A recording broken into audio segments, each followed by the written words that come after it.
কোরআনে আছে, ইয়া আইয়ুহাল্লাযীনা আমানু, হে ঈমানদারগণ, কু আনফুসাকুম ওয়া আহলিকুম নারা, হে ঈমানদার বান্দাগণ, তোমরা নিজে বাঁচো, নিজের আহাল ও আয়ালকে জাহান্নামের আগুন থেকে বাঁচাও। আপনার ওয়াইফ নামাজ পড়ে না, আপনি তাহাজ্জুদের সময় উঠেন, একদিন ডাকেন, 2 দিন ডাকেন, 3 দিন ডাকেন, আপনাকে বিরক্ত করেছে, গালাগালি করে, আপনি তাকে দেখায়া দেখায়া দরওয়াজা খুলে মসজিদে চলে যান। দেখবেন হঠাৎ করে আপনার ওয়াইফ হঠাৎ করে চিন্তা করবে, আরে আমার স্বামী নামাজ পড়ে, কিসের কারণে? জাহান্নামের আগুনের থেকে বাঁচার জন্য আমার স্বামী নামাজ পড়ে।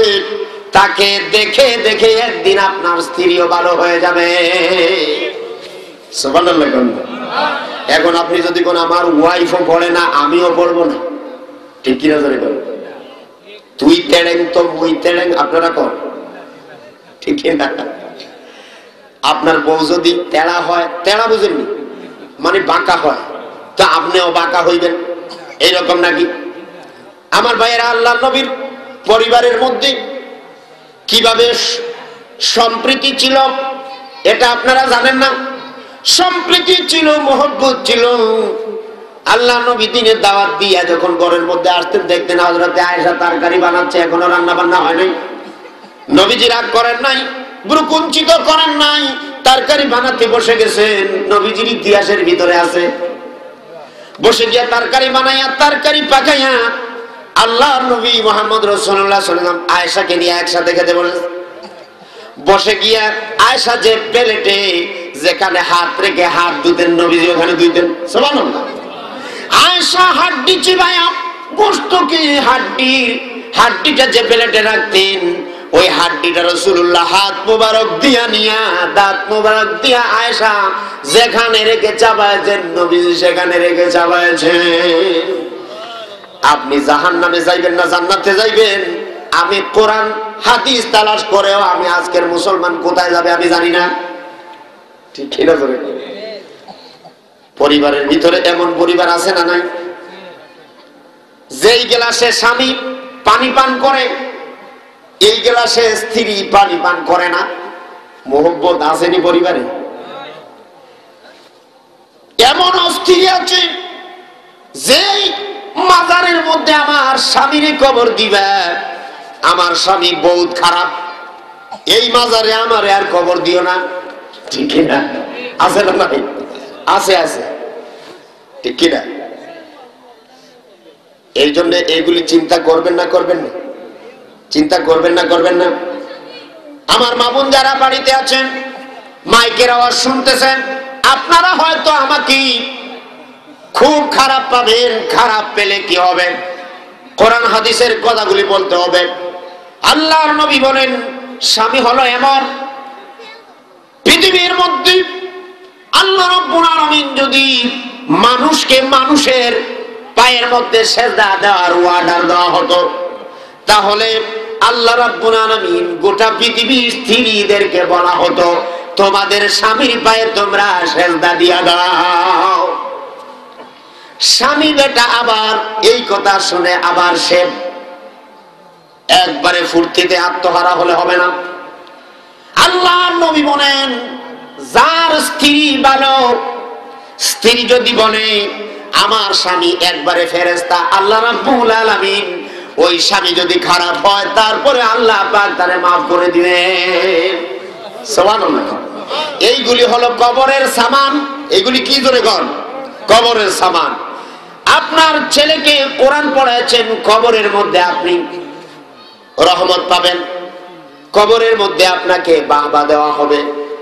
আপনার ছেলে আলেম হয়েছে, কবরের মধ্যে সওয়াব পাঠানো হবে। আপনি সাহায্য করেছেন, কবরের মধ্যে সওয়াব পাঠানো হবে। এক কথায় যত ভালো ভালো কাজ আছে ওইগুলি করলে পরে আল্লাহ রাব্বুল আলামিন কবরের 3টা সওয়ালের জবাব সুন্দর করে সহজ করে দিবেন, আর আপনি জবাব দিতে পারবেন। আমার ভাইয়েরা, আমরা দীর্ঘক্ষণ ধরে আলোচনা করছি, দীর্ঘক্ষণ ধরে আলোচনা করে আমরা শুধু ভূমিকার উপরেই আছি। এখন আসুন আমরা কোরআন থেকে শুনব, কোরআনের মধ্যে আল্লাহ রাব্বুল আলামিন কিভাবে আমরা যে কবরের মধ্যে শুইব, এরপরে যে কিয়ামতের মাঠ পর্যন্ত আমরা গিয়েছি, এরপরে আমাদের কি বিচার ফায়সালা হবে, এই ব্যাপারে কোরআনে বক্তৃতা আছে না নাই? জোরে কোন আছে না নাই? কাফেররা বলতো আইদা কুননা ইদামান ওয়া রুফাতান আইন্না লামাবউসুনা খালকান জাদীদা, আমরা যদি মরে যাই, আমাদের হাড্ডি গুড্ডি যদি শেষ হয়ে যায়, তাহলে আবার কি আমরা জিন্দা হব? আল্লাহ রাব্বুল আলামিন সূরা বনী ইসরাঈলের ভিতরে বলেন, কুল কুনু হিজারাতান আও হাদিদা, আমরা যদি মরে গিয়া পাথর হয়ে যায়, আর যদি মরে গিয়া লোহা হয়ে যায়, তারপর আল্লাহ রাব্বুল আলামিন আমাদেরকে জিন্দা করবেন। ঠিক কিনা? জোরে বলেন ঠিক কিনা? আমার ভাইয়েরা, আল্লাহ রাব্বুল আলামিন আমাদেরকে কোরআনে কারীম থেকে আলোচনা আমরা করব, কোরআনে কারীম থেকে আলোচনা করে আমরা বুঝবো আল্লাহ পাক আমাদেরকে শেষ বিচারের দিনে কি করবেন। আমার সাথে সবাই পড়েন, আউযু বিল্লাহি মিনাশ শাইতানির রাজীম, বিসমিল্লাহির রাহমানির রহিম, হাল আতাকা হাদিসুল গাশিয়া, উজুহুন ইয়াওমাইযিন খাশিয়া, আমিলাতুন নাসিবাতুন তাসলা নারান হামিয়া, তুসকা মিন আইনিন আনিয়া, লাইসা লাহুম তা'ামুন ইল্লা মিন দারি', লা ইউসমিনু ওয়া লা ইউগনি মিন জু'। সাদাকাল্লাহুল আযীম। আল্লাহ পাক বলছেন, হাল আতাকা হাদিসুল গাশিয়া, ও নবী আপনি কি গাশিয়া নামক সংবাদ শুনেছেন? কিয়ামতের সংবাদ কি আপনি শুনেছেন? আপনার কাছে কি এসেছে? উজুহুন ইয়াওমাইযিন খাশিয়া, সেই দিনের ভয়ে মানুষের চেহারা অত্যন্ত মলিন হয়ে যাবে, মানুষের চেহারার মধ্যে ভয়ের চিহ্ন পাওয়া যাবে। জোরে কোন নাউজুবিল্লাহ। আমিলাতুন নাসিবা, ভয় থাকবে এবং থরথর করে কাঁপবে, ক্লিষ্ট চেহারা হয়ে যাবে। তাসলা নারান হামিয়া, তাদেরকে হামিয়া নামক জায়গায় ফেলে দেওয়া হবে। তুসকা মিন আইনিন আনিয়া, তাদেরকে এমন পানীয় পান করানো হবে, লাইসা লাহুম তা'ামুন ইল্লা মিন দারি', তাদেরকে এমন পুজ পান করানো হবে, যেই পুজগুলি তারা পান করা লাগবে, এমন খারাপ পানি তাদেরকে পান করতে দেওয়া হবে। জোরে কোন নাউজুবিল্লাহ। আর এমন খাবার তাদেরকে দেওয়া হবে, যেই খাবারের মধ্যে চতুর্দিকে কাঁটা লাগানো থাকবে। এই খাবার যখন খাবি, লাইসা লাহুম তা'ামুন ইল্লা মিন দারি', কাঁটাযুক্ত খাবার ছাড়া তাদের কোনো খাবার থাকবে না। লা ইউসমিনু ওয়া লা ইউগনি মিন জু', এই খাবারে তাদের স্বাস্থ্য হবে না, পরিপুষ্ট হবে না, ক্ষুধা মিটবে না। পেটের মধ্যে আমাদের ক্ষুধা লাগে না? লাগে না? কিয়ামতের দিন যখন জাহান্নামের ভিতরে ফেলে দেওয়া হবে, তখন একটা খাদ্য দেওয়া হবে, এই খাদ্যের মধ্যে কাঁটা থাকবে। এই খাদ্যটা যখন ওই ব্যক্তি পেটের ক্ষুধায় খেতে চাইবে, জিহ্বা পর্যন্ত ফিরে গিয়া, পেটের নাড়ি ভুঁড়ি ফিরে গিয়া পিছনের রাস্তা দিয়ে বেরিয়ে চলে আসবে। জোরে বলেন নাউজুবিল্লাহ। এমন খারাপ একটা খাবার। এরপরে যারা নাকি কবর, যে বিষয়টা আমার দেওয়া হয়েছে, এই কবরের কবর মানুষের দুই ভাবে হবে। কয় ভাবে কবর হবে? দুই ভাবে। জোরে কোন? একটা কবর হবে জান্নাতি মানুষের, আর একটা কবর হবে জাহান্নামী মানুষের। হয় মানুষের কবরটা জাহান্নাম হবে, না হয় মানুষের কবরটা জান্নাত হবে। আমরা সবাই সকলের কবরটা জান্নাত হবে আমরা আশা করি। ঠিক কিনা? জোরে কর, জোরে কর, ঠিক কিনা? এই জন্য আমরা যদি আমরা জান্নাতে যেতে চাই আলেমদের কথাগুলি ভালো করে শুনবো। ঠিক কিনা? যারা ভালো ভালো আলেম, যারা কোরআনের কথা বলে এমন এমন আলেমদের অনুসরণ করব। কারণ এমন এমন আলেমদেরকে অনুসরণ করলে পরে আল্লাহ যদি তাদেরকে মায়া করেন, দয়া করেন, তাহলে বেহেশতের মধ্যে আলেমদের সাথে ওই ব্যক্তির হাসর হয়ে যাবে। সুবহানাল্লাহ। আমার ভাইয়েরা, এই জন্য একটু চিন্তা করেন। আল্লাহ তাআলা বেহেশতি মানুষের কথাই সূরার ভিতরে বলেছেন,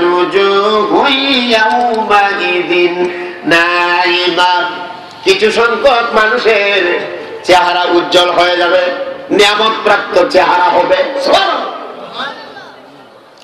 নিয়ামতের চিহ্ন তাদের চেহারার মধ্যে বোঝা যাবে। ঠিক কিনা?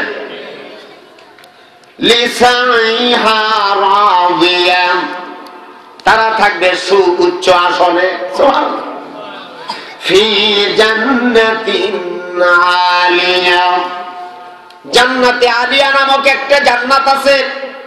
এই জান্নাতে আলিয়ার মধ্যে তাদেরকে বসানো হবে। আমরা কি জান্নাতে আলিয়া দেখতে চাই? জোরে কোন চাই কিনা? আল্লাহ যাতে কবুল করুন, জোরে বলেন আমিন। লা তাসমাউ ফিহা লাওয়িয়া, ওই জান্নাতের ভিতরে যারা বসে থাকবে সেখানে অহেতুক গালিগালাজ তারা শুনবে না, অহেতুক কথাবার্তা শুনবে না। ফিহা আইনুন জারিয়া, সেখানে দুধের ঝর্ণা প্রবাহিত হবে। যেখানে আপনারা বসা আছেন এর নিচে দিয়ে দুধের ঝর্ণা প্রবাহিত হতে থাকবে। দেখবেন আপনারা বসা আছেন, নিচে দিয়ে দুধের ঝর্ণা প্রবাহিত হয়। যেমন একটা গ্লাসের মতো একটা আবরণ দুধের উপরে আল্লাহ রেখে দিয়েছেন, এরকম লাগবে। ওই জান্নাতি মানুষ যখন দুধ যখন রোয়ার জন্য, পান করার জন্য যখন ইচ্ছা করবে, সরাসরি গ্লাসের ভিতর দিয়ে রাস্তা তৈরি হয়ে যাবে, আর হাতের মধ্যে দুধের গ্লাসটা উঠে যাবে। সুবহানাল্লাহ, সুবহানাল্লাহ। আল্লাহ রাব্বুল আলামিন জান্নাতের ভিতরে কত নিয়ামত রেখেছে। ঠিক কিনা? জোরে বল। এই কবরটা হলো আপনার জান্নাত, এই কবরটা হলো আপনার জাহান্নাম। এই জন্য ভালো করে বুঝবেন কি কি করলে পরে জান্নাতে যেতে পারবো, কি কি করলে পরে জান্নাতে যেতে পারবো, কি কি করলে জাহান্নাম থেকে বাঁচতে পারবো। এটা ভালো করে বোঝা লাগে না? লাগে না? লাগে না? লাগে না? আপনাকে যদি বলেন এই যে এলাকার মধ্যে গরুর বাজারে আপনারা যান না? যান না? গরুর বাজারে যান না? গরু কিনতে যান কিনা? যান কিনা? গরু কিনতে যান। এই গরুটাকে দেখলে পরে সমাজের ভিতরে এমনও জ্ঞানী মানুষ আছে লেখাপড়া জানে না। গরুটা দেখলে পরে কত কেজি গোশত হবে, এই গরুটা সুস্থ আছে না অসুস্থ আছে, এই গরুটার পায়খানা দেখলে পরে বুঝতে পারবে এই গরুটা সুস্থ না অসুস্থ। এই গরুটার পা দেখলে বুঝতে পারবে এই গরুটা সবল না দুর্বল। ঠিক কিনা? ধরে কর। কিন্তু এমন কপাল পোড়া মুসলমান, হাজার হাজার বছর ধরে আলেমেরা ওয়াজ করে, তাফসীর করে,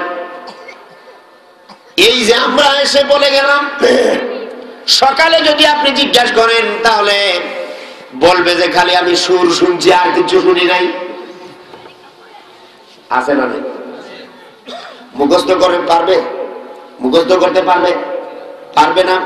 আপনি যদি জিজ্ঞাসা করেন যে মুখস্থ করতে পারলেন না কেন, কয় হুজুর স্মরণ শক্তি নাই।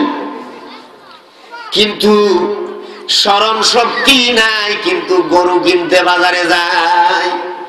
ঠিক কিনা? সেইটা স্মরণ শক্তি আছে। কেন আছে? কেন আছে? এটা একটা স্বার্থ আছে না? না। কিন্তু কোরআন পড়লে কোনো স্বার্থ তো আসে না।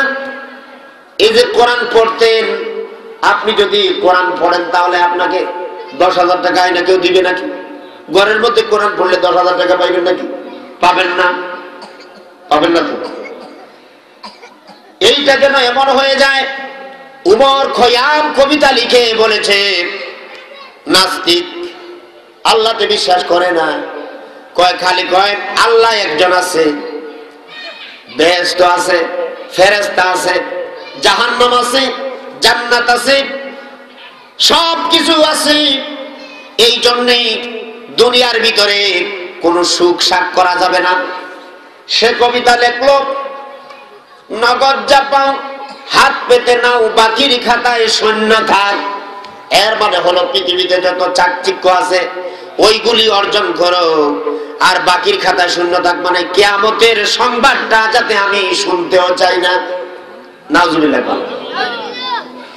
এই বেলা সই মদ খেয়ে নাও, কাল নিশীতে ভরসা কই। সে বলে এখন আমরা চলো ফুর্তি ফার্তি কইরা মদ টদ খাই আমাদের জীবনটা বাঁচাই।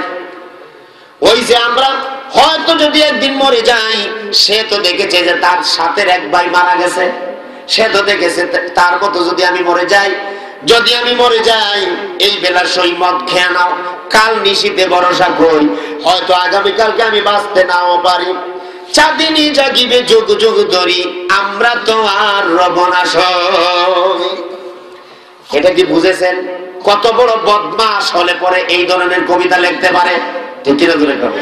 কোন সমাজের মধ্যে তরুণ তরুণী তরুণীরা জেগে উঠেছে মদ খাইয়া মাতাল হইয়া, এদেরকে বাড়ি থেকে ধরে আনো আর আমরা ওদেরকে বুক করবো। জোরে কোনটা? এই ধরনের যুবকেরা আছে না নাই সমাজে? আছে না নাই সমাজে? এই যুবকদেরকে কোরআন পড়তে হবে, কোরআনের ভিতরে কি বলা হয়েছে এটা জানতে হবে। এক কথায় আপনার জীবনকে যদি কোরআনের ভিতরে ঢুকায়া দিতে পারেন, তাহলে ঘুমাতেও দেখবেন শান্তি আছে, ভাত খাইতেও শান্তি আছে, কথা বলতে শান্তি আছে, নামাজ পড়তে শান্তি আছে, পরিবারে শান্তি আছে। দেখবেন আপনার ওয়াইফ আপনার অনুগত হয়ে গেছে এই কোরআনের বরকতে। সুবহানাল্লাহ। আমরা যখন পরিবারে যাই, আমি আপনাদেরকে আমার পরিবারের কথা বলি, নিজে যদি নিজের বিচার যদি করতে পারেন তাহলে অন্য হিসাব বিচার করা লাগে না। ঠিক কিনা ধরে?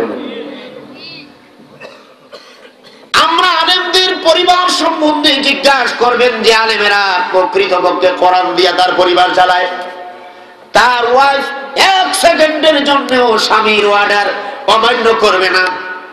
ঠিক কিনা ধরে? এইভাবে পরিবেশ করার জন্য আল্লাহর হাবিব দুনিয়ার মধ্যে কোরআন দিয়ে এসেছে, যাতে করে এই কোরআন দিয়ে যদি আপনি দুনিয়ার মধ্যে পরিবার চালান তাহলে পরিবারটা বেহেশতের মতো হবে, কোনো হই হট্টগোল থাকবে না। এই কোরআন দিয়ে যদি আপনি সমাজ চালান, সমাজের ভিতরে কোনো মানুষের সাথে ঝগড়া করবে না, আপনি বিচার করা লাগবে না। হযরত ওমর রাদিয়াল্লাহু তাআলা আনহু 100 দেশ পরিচালিত করেছেন দুলার তক্তে বসে। ঠিক কি না? 100 দেশ, অর্ধ পৃথিবী, প্রায় 200টা দেশ আছে পৃথিবীতে। হযরত ওমর যখন ক্ষমতা পেলেন, কোরআন দিয়া ক্ষমতা পাইয়া তিনি 100 দেশের মতো তিনি চালায়েছেন। ইটের মধ্যে মাথা দিয়া শুয়ে আছেন, মরুভূমির মধ্যে কবি কবিতা লেখেন, অর্ধেক পৃথিবী করেছ শাসন, দুলার তক্তে বসি, খেজুর পাতার পাশার সুখ তোমার বারে বারে যায় বসি। আজকের রাজারা, আজকের বাদশারা দুনিয়ার দিকে তাকায় দেখেন, জেলখানা বানাইতে বানাইতে জেলখানা আরো বানানো লাগে। সুরের অভাব নাই, ডাকাতের অভাব নাই, জেনাকারের অভাব নাই। আছে? জোরে কোন আছে? এই কথাগুলি রাসূলুল্লাহ বলেছেন। সুবহানাল্লাহ। আজকে সরকারি বাহিনীরা বলে যে মোল্লারা যা বলে আমাদের রাষ্ট্রের বিরুদ্ধে, আসলে আমরা রাষ্ট্রের বিরুদ্ধে কোনো কথা বলি না। আমার রাসূল সমাজের মধ্যে এসে মদকে নিশ্চিহ্ন করেছেন, জুয়া নিশ্চিহ্ন করেছেন, হত্যা সরাইছেন, কাটাকাটি মারামারি সরাইছেন। রাসূলুল্লাহর জামানায় রাসূল ঘোষণা দিয়েছেন, খায়রুল কুরুনে কারনি, সর্বোৎকৃষ্ট যুগ হলো আমি রাসূলুল্লাহর যুগ। সুম্মাল্লাযীনা ইয়ালুনাহুম, এরপরে আবু বকরের যুগ, সুম্মাল্লাযীনা ইয়ালুনাহুম, এরপরে ওমরের যুগ। সুবহানাল্লাহ। এই তিনটা যুগের ভিতরে ইতিহাস তালাশ করলে দেখা যায়, আজ আমি পড়েছি জীবনে এই তিনটা যুগের ভিতরে কোন মানুষকে আঘাত করে না। তাহলে বলেন তো রাসূলুল্লাহ কি দিয়া সমাজ চালাইছে? জবাব একজনে দিয়েছেন, কোন না? কোরআন দিয়া, কোরআনের কথাগুলি বুঝাইয়া খারাপ মানুষকে ভালো করছে। আজকে বাংলাদেশের পুলিশ, মিডিয়ার, আর্মি এদেরকে চাকরিতে সরকার রাখছে যাতে করে এই রাষ্ট্রের ভিতরে কোনো সন্ত্রাসী না হয়, মাস্তানি না হয়, চাঁদাবাজি না হয়, জুয়া খেলা না হয়, জেনা যাতে না হয়, মানুষেরা শান্তিতে থাকতে পারে। রাষ্ট্রের বিরুদ্ধে যাতে অন্য রাষ্ট্র বুলেট মাইরা যাতে রাষ্ট্রকে ধ্বংস করতে না পারে। ঠিক না যারা বলে? আমরা আলেমেরা, প্রকৃত আলেম যারা কোরআন হাদিস দিয়া ওই আর্মি বাহিনী, বিডিআর বাহিনী, পুলিশ বাহিনী যেই কাজ করে, আজকে মাইকের সামনে এসে আমরা তাদের দায়িত্ব পালন করছি। জোরে বলেন সুবহানাল্লাহ। ঠিক কি না? ঠিক কি না? জোরে বলেন। এই দায়িত্ব পালন করি। ওই পাশে আমার মাহফিল ছিল আপনাদের এলাকার পাশেই, ওখানে বলেছি, কিন্তু আলেমদেরকে শ্রদ্ধাও করে না, তাদের বেতনও নাই, বছরে একবার পুরস্কারও নাই। এক যুগের মধ্যেও কোন আলেম রে কেউ কি পুরস্কার দিছে? ঠিক কিনা? কয় মোল্লারা হইল ফগা। মোল্লারা কি কন? কয় মোল্লারা ফগা। আসলে এই শব্দটাও ভালো করে তারা বলতে পারে না, আসলে মোল্লারা প্রজ্ঞা। ঠিক কিনা? আমাদেরকে আজকে আপনারা স্কুল কলেজ তালাশ করলে দেখা যাবে রেজাল্টটা ভালো হয় না, কত 2 নম্বরই করে ছাত্ররা পাস করে। ঠিক কিনা? কিন্তু মোল্লাদেরকে মাদ্রাসায় দেন, রেজাল্ট ভালো হবে না? হবে না? ইউনিভার্সিটিতে ভর্তি করেন, রেজাল্ট ভালো হবে না? হবে না? ছাত্র জামানায় ভালো ছাত্রই ছিলাম, আলহামদুলিল্লাহ। আলহামদুলিল্লাহ। এই মোল্লারা সমাজের মধ্যে সব দিকেই তারা উন্নত। আমি এক জায়গায় বলেছিলাম, যারা বলে ফগা, এই ফগাটা কইয়া তারা তাদের জীবনে খাবে ঠগা। ঠিক কিনা? আমাদেরকে যতই আপনারা আল্টান না কেন, আপনি যদি আমার বিরুদ্ধে কোনো কথা বলেন তাহলে নবীর বিরুদ্ধে বলবেন। ঠিক কিনা? আমি কিন্তু ওয়ারাসাতুল আম্বিয়া হইতে পারি নাই, কিন্তু এই মাহফিলে আপনারা দাওয়াত দিয়েছেন হযরত মাওলানা পীর কামেল হযরত আব্দুল মতিন শাহবাদী, যিনি পীর বলে আপনারা এখানে লিখেছেন। আমি কিন্তু আপনারা না লিখলেও আমার বিশেষ করে আমার পীর বলে আমি মনে করি। যারা আলেম টাইটেল পাস এরাই হলো পীর। ঠিক কিনা? দাড়ি লম্বা করে চুলগুলি উস্কো খুস্কো করে আপনার সমাজে আসলো, মহিলারা বেশি তাদেরকে অনুসরণ করে। ঠিক কিনা? একটা গণক আসলো, কয় ভাই আমার জামাই আমারে দেখতে পারে না, একটু হাতটা কইনা দেখেন না কি হয়েছে। ঠিক কিনা? ধরে কথাগুলা ভালো বলছি না? এরপরে কিছুদিন ধরে আমার জামাই খুব মাথা খারাপ। ওই গণক বেটা কয় কি হয়েছে?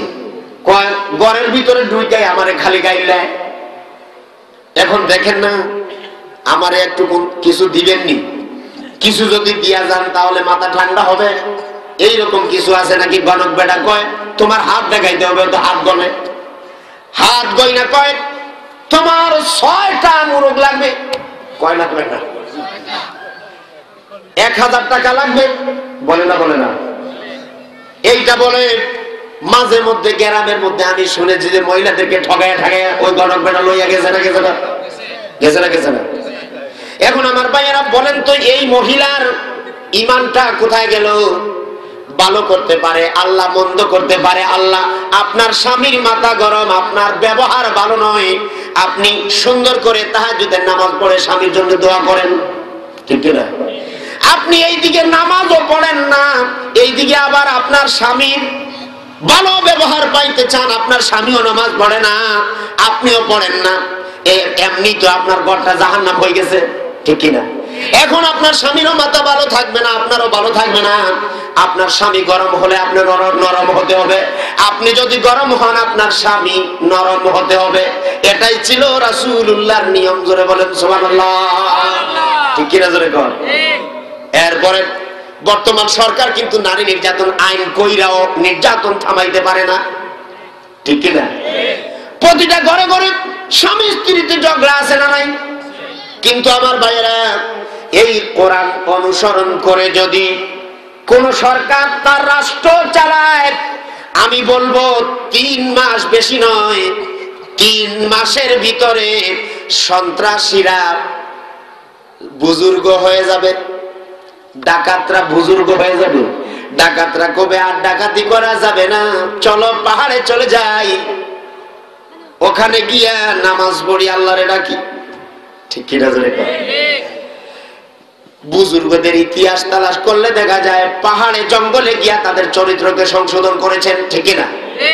সমাজের মধ্যে হঠাৎ করে যদি ডাকাত নামাজ পড়ে তাহলে আপনি টিটকারি মটকারি করবেন না, করবেন না।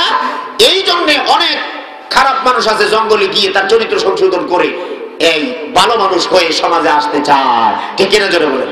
আমার ভাইয়েরা, এই ধরনের কাজগুলি সমাজ থেকে উৎখাত করতে পারবে। আল্লাহর প্রতি বিশ্বাস জন্মালে পরে কবরের মধ্যে আযাবে আর ভুগবেন না। রাসূলুল্লাহ বলেছেন, গণক যদি তোমার হাত গণে তাহলে আল্লাহর সাথে সরাসরি শিরক হয়ে যায়। কারণ এই হাতের রেখাগুলি কে দান করেছেন? আল্লাহ।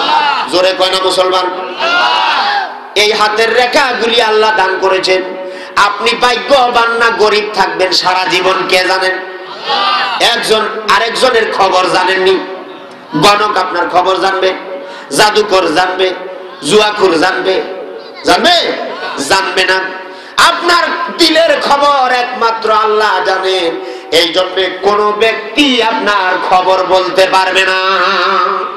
এই বিশ্বাস ত্যাগ করলে শিরক মুক্ত হতে পারবেন। আর যখন কবরের মধ্যে আপনাকে শোয়া দেওয়া হবে তখন আপনার কবরকে জান্নাতের টুকরা বানায়া দেওয়া হবে, আর সহজে জান্নাতে চলে যেতে পারবেন। সুবহানাল্লাহ। আমার ভাইয়েরা, যারা যারা এই আমলে আছি, মদের ভিতরে, জুয়ার ভিতরে, হত্যার ভিতরে, জেনার ভিতরে, কাটাকাটি, মারামারি, হিংসা নিন্দার ভিতরে, এক কথায় কবিরা গুনাহ হলো ৭৭টা। আলেমরা এটা বাহির করেছে, এর থেকে আরো বেশি আছে। এই কবিরা গুনাহগুলি মিথ্যা কথা বলা যাবে না, হত্যা করা যাবে না, হিংসা করা যাবে না, চুগলখড়ি করা যাবে না, সংবাদ এক জায়গা থেকে আরেক জায়গায় বহন করে নিয়ে মাইল লাগানো যাবে না। ঠিক কিনা জোরে বলেন। এগুলি সব কবিরা গুনাহ। মুসলমানেরা, যদি আপনার পাশে এই ধরনের কোন লোক বসা থাকে তাহলেও তাকে আপনি অবহেলা করবেন না, তারে লজ্জা দিবেন না।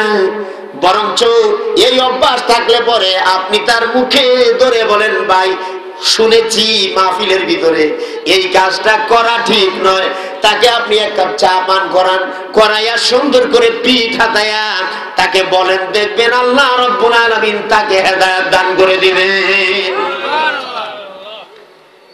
জোর করে কাউকে কি মানুষ বানানো যায় নাকি? দমক দিয়ে আপনার সন্তানকে মানুষ বানাতে পারবেন? ওই সন্তান যখন আপনার ধমক শুনবে বলবে, আমার পিতা আজকে ধমক দিছে, কালকে আমি আরো একটা করব, দেখি ধমক দেয় কিনা। ছেলের বুদ্ধি আছে না নাই? বুদ্ধি আছে না নাই যুবকদের? আগামীকালকে আরেক ধরনের ফর্মুলা অঙ্কন করবে, আপনি ধমক দিয়া তারে ঠিক করতে পারবেন না। আর আপনার সন্তানকে যদি আস্তে করে মায়া করে আদর করে যদি আপনি কথা বলেন তাহলে দেখবেন আপনার সন্তান প্রতিটা কথা অক্ষরে অক্ষরে আপনার শুনতেছে। আল্লাহ রাব্বুল আলামিনের কোরআন গবেষণা করলে দেখা যায় জাহান্নামের কথা, জান্নাতের কথা বলেছেন এক পাশাপাশি। ঠিক কিনা? জাহান্নামের কথা শোনানোর পরেই আল্লাহ জান্নাতের ঘোষণা শোনাইছেন না শোনান নাই?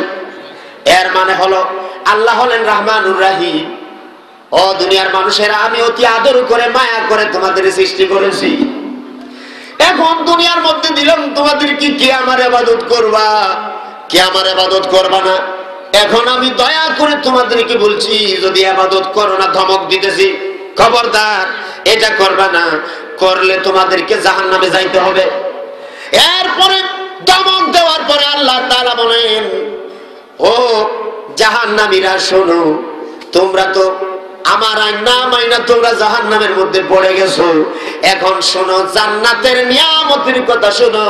এই দেখো জান্নাতীদেরকে আমি আল্লাহ পাক এই দান করব। সুবহানাল্লাহ। আমার ভাইয়েরা, আপনার যদি দুইটা সন্তান থাকে, একটা সন্তানের জন্য যদি আপনি ভালো একটা জিনিস নিয়ে বাড়িতে যান, মনে করেন আপনার একটা দুষ্ট ছেলেকে আপনি ভালো মানুষ বানাতে পারেন না, আপনার একটা সন্তান ভালো আছে আর একটা খারাপ। কথাটা বুঝেননি আপনারা? এই খারাপ সন্তানকে ভালো বানাতে হলে তাকে ডান্ডা দিবেন না, ভালো সন্তানের জন্য কিছু উপহার নিয়ে আপনি বাড়িতে যাবেন। ওই খারাপ সন্তানের সামনে আপনি ওই ভালো সন্তানকে এটা দিবেন, দিয়ে বলবেন বাবা যান তুমি তার মতো ভালো হয়ে যাও, তোমাকে আরো বেশি দেব। সুবহানাল্লাহ কইবেন না? কইবেন না? কইবেন না? কইবেন না? আমার ভাই, এইভাবে সন্তানকে ভালো বানাবেন, এইভাবে পরিবার সাজাবেন, তাহলেই কবর জগতে শান্তি পাওয়া যাবে। ঠিক কিনা? এখন ভালো বানাবেন কি জন্য? আপনি যদি মরে যান, আপনার ছেলে দাঁড়াইয়া পেশাব করবে না। ঠিক কিনা? আপনার ছেলে মদ খাবে না, জুয়া খেলবে না, জেনা করবে না, ব্যভিচার করবে না, হত্যা করবে না, লুণ্ঠন করবে না, খারাপ ছেলেদের সাথে আপনার ছেলেটা যাবে না। যখন আপনি মরে যাবেন চিন্তা করবে আমার আব্বা তো মারা গেছে, এখন আমার আব্বার জন্য আমি একটা কাজ করা দরকার, প্রতিদিন মসজিদে গিয়া আল্লাহরে সেজদা দিয়া দোয়া করব। ঠিক কিনা?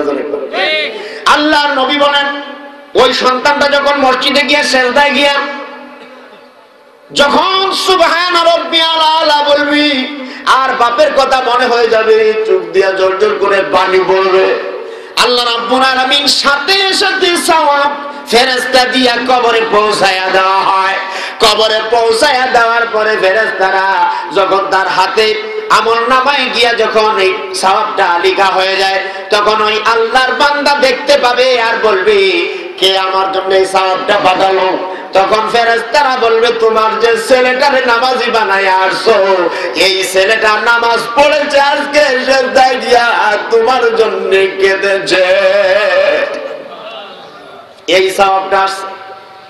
তখন ওই লোকটা বলবে আহারে দুনিয়ার জীবনে কি করলাম, একটা সন্তান রাইখা আসছি, আল্লাহ গো আবার আমারে পৌঁছায়া দাও দুনিয়ার ভিতরে, আমি আবার সংসার করব, আমি একটা নয় দুইটা নয় 100 নয় 200 নয় 1000 সন্তানকে ভালো বানায়া দুনিয়া থেকে আবার আসবো। আল্লাহ বলবেন একবার আসছো আর যেতে পারবা না। ঠিক কিনা? ধরে কর।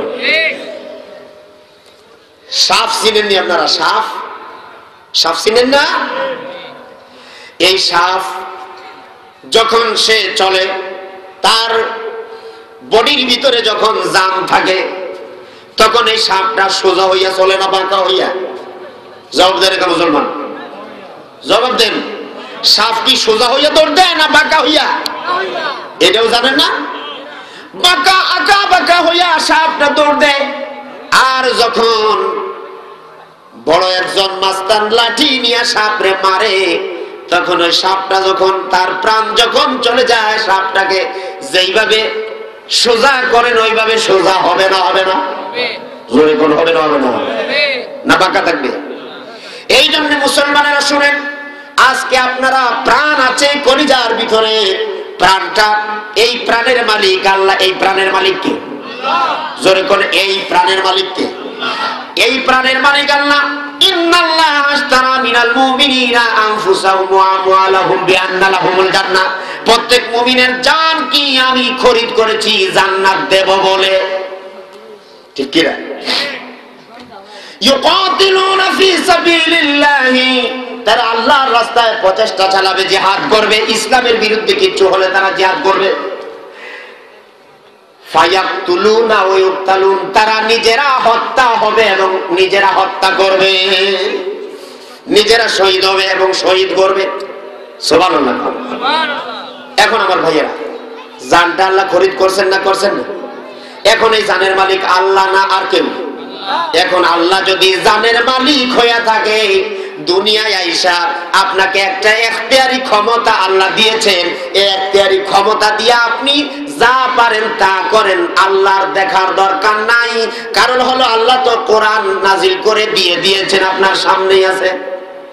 এখন যদি আপনি মানেন তাহলে কবর শান্তির জায়গা হবে, আর যদি না মানেন তাহলে কবরটা জাহান্নামের জায়গা হবে। কবরের মধ্যে আযাবে ভুগবেন, ঠিক কিনা জোরে বলেন? এই আযাব থেকে আমরা রেহাই পেতে চাই কিনা? কারা কারা চাই একটু হাত দেখি, জোরে বলেন আমিন। আর জোরে বলেন আমিন। হাত নামান। আমার ভাইয়েরা, আমরা যারা জান্নাতে যেতে চাই আমরা কোরআনের কাছে আসতে হবে, কারণ এই জানটার মালিক হলো আল্লাহ। যেদিন বলবেন আজরাইলকে পাঠিয়ে দিবেন, এক সেকেন্ড এদিক ওদিক করা যাবে না, এদিনই আমাদের জান কবজ হয়ে যাবে। মাটির ভিতরে আমরা চলে যাব মাত্র 3খানা কাপড় নিয়ে। কতখানা? 3খানা কাপড় নিয়ে আমরা মাটির ভিতরে চলে যাব। মহিলারা 5খানা কাপড় নিয়ে কবরের মধ্যে চলে যাবে। আল্লাহ রাব্বুল আলামিন যাতে আমাদেরকে এই আলোচনা বুঝার তৌফিক দান করুন, জোরে বলেন আমিন। আমার ভাইয়েরা, আল্লাহ তাআলা এখানে এই সূরার ভিতরে বলেছেন, ও নবী আপনি কি কিয়ামতের সংবাদ জেনেছেন? এর মানে হলো আল্লাহর নবীকে আল্লাহ কিয়ামত আগেই দেখাইয়া দিয়েছেন। সুবহানাল্লাহ, সুবহানাল্লাহ। এখন আল্লাহর নবী যাতে আরবের সমাজের মানুষগুলি খুব খারাপ, যাতে করে আল্লাহর নবী এখন কিয়ামতের সংবাদটা তাদের কাছে পৌঁছাইয়া দেয়। সুবহানাল্লাহ। এই জন্য আল্লাহর নবীকে বলা হয়েছে, আপনি কি দেখেন নাই, আপনি কি শুনেন নাই, কিয়ামতের সংবাদ কি আপনার কাছে আসে নাই? এর মানে হলো এই সূরার আগে আল্লাহ কিয়ামতের কথা আল্লাহ রাসূলের কাছে আগে আগে পৌঁছায় দিয়েছেন। সুবহানাল্লাহ, সুবহানাল্লাহ। এরপরে আল্লাহ বলেন, আমি তো শুধু কিয়ামতের সংবাদ পৌঁছাই নাই, বরং কিয়ামতে কি হবে সেটা বলছি। মানুষের চেহারা কালো হয়ে যাবে, মানুষের চেহারার মধ্যে ভয়ের চিহ্ন থাকবে। তারা যে খারাপ আমল করেছে এটা তারা দেখতে পারবে। তারা জাহান্নামের মধ্যে পড়ে যাবে। তাদেরকে পানীয় পান করা হবে, ফুটন্ত গরম পানি তাদেরকে পান করা হবে। পুজ, যেটা পুজের মতো হবে, এটা তারা খাবে, এটা তারা পান করবে। লাইসা লাহুম তাআমুন ইল্লা মিন দারি', আর তাদেরকে কাঁটাযুক্ত খাবার দেওয়া হবে। এই খাবার লা ইউসমিনু ওয়া লা ইউগনি মিন জু', এই খাবারে স্বাস্থ্য হবে না, ক্ষুধা নিবৃত্ত হবে না। এমন একটা সংবাদ আল্লাহ পাক জানায়া দিলেন। আজকের এই আলোচনা থেকে আমরা কিছু শিখতে পেরেছি না পারি নাই? জোরে বলেন, পারছি না পারি নাই? এই জন্য আমার ভাইয়েরা, আমরা যত বিদাতি আমল আছে সব ছেড়ে দেব, যত হক আমল আছে নামাজ রোজা হজ যাকাত ওইগুলি আমরা করব। জোরে বলেন আমিন। আরো জোরে বলেন আমিন। আমার ভাইয়েরা, এইগুলি করব কেন? জান্নাতে যাওয়ার জন্য। কারণ হযরত আয়েশা বলেছেন, ইয়া রাসূলুল্লাহ, ইয়া হাবিবাল্লাহ, লক্ষ লক্ষ কোটি কোটি মানুষের মধ্যে আপনার উম্মতদেরকে আপনি কিয়ামতের মাঠে চিনবেন কেমনে? আল্লাহর হাবিব বলেন, আমার উম্মতেরা যখন নামাজ পড়বে, ওযু করবে, ওযুর চিহ্নটা কপালে এবং হাতে এবং পায়ে। কিয়ামতের ময়দানে এই জায়গাটা দুনিয়ার ভিতরে তারা দৌত করেছে, কিয়ামতের মাঠে এই জায়গাটা নূরে চকমক করবে। আর এই দেখি দেখি আমি যখন দেখবো আমার একজন উম্মতের কপাল চমকাচ্ছে, হাত চমকাচ্ছে, পা চমকাচ্ছে, তখন আমি ধরে ধরে তাকে শাফাআত করে করে জান্নাতে নিয়ে যাব। রাসূলুল্লাহ শাফাআত আমরা পেতে চাই না চাই না? জোরে কোন চাই কিনা? নবীর আশিক হইতে পারেন, যদি নবীর ইত্তেবা না করেন তাহলে শাফাআত পাবেন না, ঠিক কিনা? খালি বছরে একবার রবিউল আউয়াল মাস এলে তোমায় আমরা স্মরণ করি, তোমায় আমরা স্মরণ করে তোমার নামে মিলাদ পড়ি, কিয়াম করি, করি কিনা? জোরে কোন করি কিনা? বছরে একবার রবিউল আউয়াল মাস এলে তোমায় আমরা স্মরণ করি, কিন্তু যেমনে রবিউল আউয়াল মাস গেল তোমায় আমরা ভুলে যাই। এটা হলো মুসলমানদের চরিত্র, ঠিক কিনা? যত ঠগাঠগি আছে ওই মুসলমানরা করে, ঠিক কিনা? ধরে বলে, আরে ভাই, একজন হিন্দু মদ খায় আপনার আসে যায় না, বৌদ্ধ খায়, ইহুদি খায়, নাসারা খায়, আপনার আসে যায় না, এ তো মুসলমান না, ঠিক কিনা? ধরে বলে, একজন হিন্দু গান শুনে আপনি শোনার দরকার নাই, আপনি মুসলমান, ঠিক কিনা? একজন হিন্দু খারাপ কাজ করে আপনি করবেন কেন? হিন্দু পূজা করে আপনি পূজায় যাইবেন কেন? এমন কি ইতিহাস আছে যে সাহাবায়ে কেরামরা ওই যে সমাজে মুসলমান হয়েছিল পূজা হয় নাই? পূজা হয় নাই? লাত মানাত উজ্জা হুবলের পূজা তারা করেছে না করে নাই? সাহাবায়ে কেরামরা ওইখানে গেছেন না গেছেন? গেছেন না। সাহাবায়ে কেরাম ওই দিকে যান নাই, রাসূলুল্লাহ যান নাই, বরঞ্চ কাফেরেরা আয়েশা কয়, ইয়া রাসূলুল্লাহ একটা কথা বলি, আপনি কিছুদিন আমাদের লাত মানাত উজ্জা হুবলকে গিয়া একটু নাজ নেয়ামত কলা টলা এগুলা দিবেন। এখন রাসূলুল্লাহ বললেন, তো আপনারা কি করবেন? কয় আমরা আবু জেহেল, উতবা, সাইবা, মুগীরা, আমরা বড় বড় নেতা যারা আছি, আপনি যেখানে সেজদা দেন মসজিদে আইসা আমরাও 2-3টা সেজদা দিয়ে যাব। রাসূলুল্লাহ বললেন, আমার আল্লাহ যদি অর্ডার করে তাহলে সেই অর্ডারের অপেক্ষা করছি। আল্লাহ কি বলেন দেখি। জিবরাইল আয়েশা উপস্থিত হয়ে গেছে। জিবরাইল আয়েশা বলেন, কুল ইয়া আইয়ুহাল কাফিরুন, বলুন হে মুহাম্মদ সাল্লাল্লাহু আলাইহি ওয়াসাল্লাম, হে কাফেররা, লা আ'বুদু মা তা'বুদুন, তোমরা যার ইবাদত করো আমি তার ইবাদত করি না। সুবহানাল্লাহ। সুবহানাল্লাহ। ওয়ালা আনতুম আবিদুনা মা আ'বুদ, তোমরা যাদের ইবাদত করো লাত মানাত উজ্জা হুবলের অনুসরণ করো, আমি মুহাম্মদ আর আমার সাহাবী যারা আছে তাদের অনুসরণ করবে না। তাহলে মুসলমানেরা করে কা? ও মুসলমান কথা বলেন না কেন? আপনারা করেন কেন? পূজা হইলে যান না পূজায়? মেলা যাননি? রাসূলুল্লাহর জীবন কাহিনী যদি তালাশ করেন, আরে ভাই আপনি সুন্নি হন আর ওয়াহাবি হন আমার দেখার বিষয় না। যদি হন আপনি মুসলমান, পূজায় যেতে পারবেন না, মেলায় যেতে পারবেন না, গানের আসরে যেতে পারবেন না, উরুসে যেতে পারবেন না, ঠিক কিনা জোরে বলে মুসলমান? তার নাম হলো মুসলমান। এমনি এমনি খালি কবরের মধ্যে গেলেই আমরা পড়ি না, মিনহা খালাকনাকুম ওয়া ফিহা নুঈদুকুম ওয়া মিনহা নুখরিজুকুম তারাতান উখরা। এই আয়াতটা কোরআন শরীফে আছে না নাই? আছে না নাই? মিনহা খালাকনাকুম, এই মাটি থেকে তোমারে সৃষ্টি করা হয়েছে। আল্লাহ সতর্কবাণী দিচ্ছেন, ও দুনিয়ার মানুষেরা, আজকে একটা লাশ সামনে নিয়ে তোমরা আমার ওই লাশের কবরের পাশে দাঁড়াইয়া আছো।